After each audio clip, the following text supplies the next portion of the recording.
So recently we had some big news drop in the MMA UFC scene. Jiri Prochazka versus Alex Pereira is set for UFC 295, as well as Colby Covington versus Leon Edwards is set. Both are title matches. Jiri versus Alex is for the light heavyweight belt, and Colby versus Leon Edwards is for the welterweight belt. And I am excited. I'm going to give my preface, and thank God it took forever for the UFC. Excuse me, my voice just cracked. It took the UFC forever to finally get these fights announced. I kind of predicted that Jiri versus Pereira would happen sooner than later in my most recent video. If you're curious about that one, go check it out right here. I basically do a whole UFC 300 card builder. So if you're interested in what some potential matchups could be for that card, go check that video out. It's a pretty good video. I'm pretty happy with how I made it.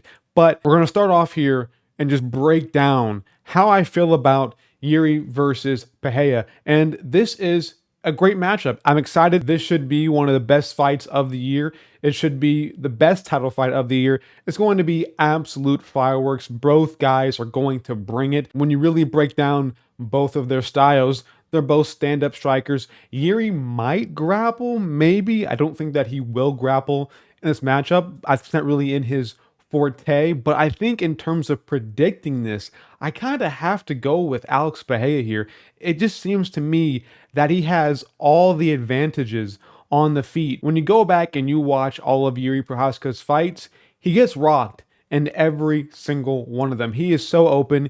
The way he fights, he leaves his hands down. He always is, grasping at his fist like this. He's doing some stylish things, trying to, get into the flow of a fight. He's a samurai in the octagon, literally a samurai in the octagon. And I think when you're opposed by a guy who has the credentials in kickboxing, like in Alex Pereira, there's going to be trouble. And I can just see Jiri getting rocked at one point and getting put down fairly early in this fight. Without the grappling, I don't think really anybody could beat Alex Pereira besides Israel Adesanya. And even in that Israel Adesanya matchup, it just felt like Alex Pereira was the superior striker. He just got too eager and got caught by Adesanya. So I can really just see Pereira just landing a nice clean left hook on Jiri's chin and put him out cold. Let's not forget, this isn't the first time that Jiri has ever been put out cold, or will be the first time in his history of him being put out cold. His chin has been kind of suspect throughout the entirety of his UFC career, and even before that. He got put out cold by King Mo back in his rising days. So it's possible for Alex Pereira to go out there and just land a one-shot KO blow on Jiri Prochazka. And I think without that grappling threat that Jan Blachowicz put on Alex Pereira, we're not going to see him gas as much. Again, it was kind of in elevation as well in Utah, so maybe that played a factor into that as well. But I think in this fight, we're going to see a more ready, a more prepared, a less gassed out, a better version of Alex Pereira. He's fighting at his natural weight class instead of draining himself all the way down to 185. He's at 205, so we're going to see, I think, the best version of Alex Pereira. And then with Jiri, I mean, he's coming off of a horrific shoulder injury that he's been out for. He had to relinquish the title at one point. So, I mean, he's been out for, I think, over a year now. And when the news first broke about Jiri Prochazka's injury, Dana White was the first one to say that this was probably the most horrific shoulder injury that he's ever seen out of a fighter. I don't remember the exact phrase that he said, but Dana White was pretty bullish on the fact that this was a terrible injury for Jiri Prochazka. So we might not even see the same Jiri come to fight Alex Pereira. And I think him getting rocked against Dominic Reyes, getting rocked against Volkan Ozdemir, getting rocked against Glover in an absolute war has taken its toll on his chin. Taking some time off might replenish it a little bit, but I think with the wars that Jiri has had in his career, I think his chin is not going to be granite or as good as it was to where he can probably take a shot and survive. I think we're going to see Alex Pereira just completely not tune him up, but completely land a nice shot on him and probably put him down and TKO him. And maybe one day down the line we can have him versus Adesanya again, but I don't know. But I'm going to save a little bit because I want to break this down the week of the fight, so I'm not going to go too deep into how this is going to go and what holes I see in Jiri Prochazka's game. So I do want to save the video or save the entire full depth, detailed breakdown for later. But I think my initial thought is that we're going to see Pereira put down Jiri, which sucks for the Czech Republic. I know it's not the most ideal thing. They don't have many fighters there, and Jiri is kind of their big guy, but sometimes, shit happens, man. I don't know what to say. But moving on to another fight that's happening on the same day, I think that this is the main event, and then I think Jiri versus Pereira is the co-main event. But Leon Edwards versus Colby Covington is going to be the main event, I think. And in my opinion, I think that this is a worse matchup for Leon Edwards than Kamaru Usman was. I think the way that Colby Covington grapples is a more effective way of grappling as opposed to Kamaru Usman against Leon Edwards, if you catch my drift. I think that Colby Covington's style of grappling will pose a bigger threat than Kamaru Usman's style of grappling, because the way Colby Covington grapples, he more or less chains takedowns together.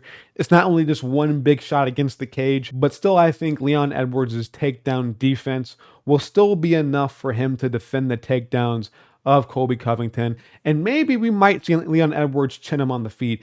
Listen, Kamaru Usman has a pretty decent chin, let's be real here. He really doesn't ever get hurt like that, and first time we ever saw Kamaru Usman go out cold was against Leon Edwards in that 5th round of their first fight. Like, Kamaru Usman, as much as I don't like his striking and I find him very mid on the feet, he knows how to stay safe and not take huge shots and get put out cold. He got caught against Leon Edwards. That's pretty much what happened. And I think Colby Covington has a weaker chin than Kamaru Usman, but I don't think Leon Edwards with a takedown threat is going to be as active and be as willing to put everything into his shots. And I think we're going to see another basically leg kick performance from Leon Edwards. We're going to see him pretty much tool up Colby Covington on the feet and stuff his takedowns.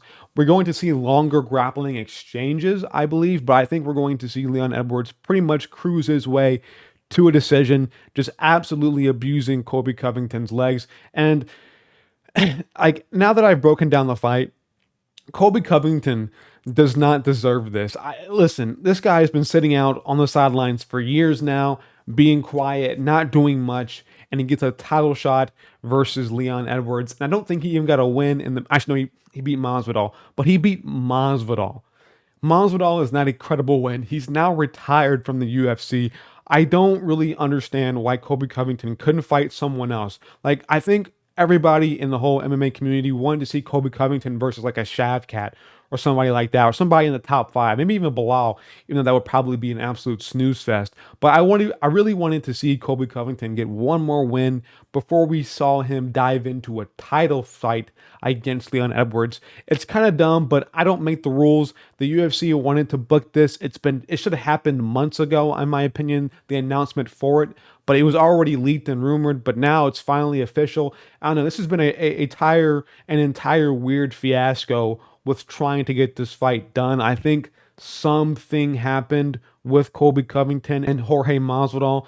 There was a whole lawsuit going on between those two, and maybe that might have played a factor in preventing this fight to being announced sooner. I don't know. Maybe Covington had to wait a little bit of time before he could like officially commit to this fight. He wanted to finish his dealings with Jorge Masvidal and the legal system before he really, dove into a training camp and decided to fight Leon Edwards. But I don't know. I'm picking Leon Edwards.